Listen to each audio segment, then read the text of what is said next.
Today, we'll spend some time to talk about social behaviors and social skills training. I understand why social skills training can be difficult for a lot of us. It's difficult because social behaviors are very complex and have a high level of variability. So without a good understanding of what social behaviors are, we might get lost when we are assessing a child's needs or when we are setting a target goal for training.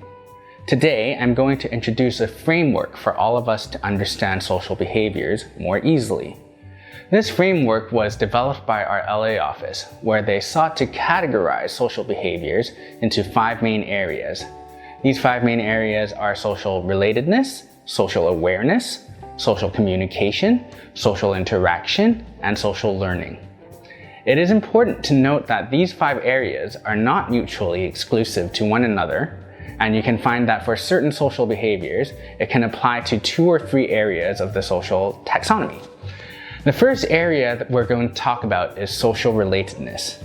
It's one of the most important areas in the framework.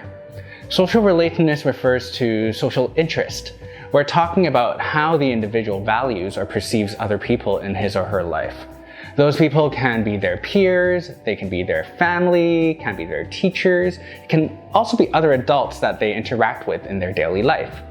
I think social relatedness is really important because it drives us to socialize with other people, and it motivates us to learn more incidentally, and it also motivates us to seek friendships and also maintain them. Having social relatedness with others allows us to achieve a much higher quality of life. The next area that we're going to talk about is social awareness. When we talk about social awareness, we're looking at their ability to identify, receive, and understand social cues. Social cues are important in guiding our social interactions with other people. To put it simply, those social cues can be gestures, facial expressions, body language. At a more advanced level, these are essential cues to understand in order to be able to take another's perspective. Next, we're going to talk about social interactions. This refers to any skills or behaviors that keep an exchange going. It can be responding to your friends, it can be joining in play, it can be inviting others to play, etc.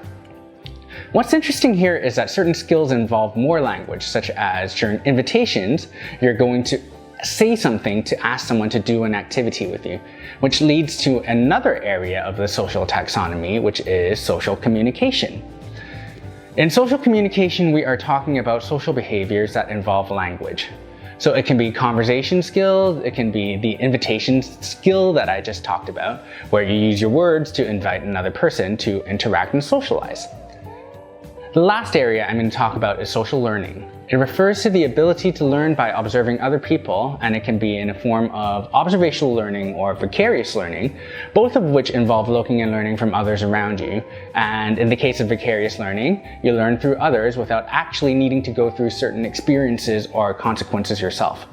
So this is a really basic summary of the 5 areas of social behavior that I've talked about today.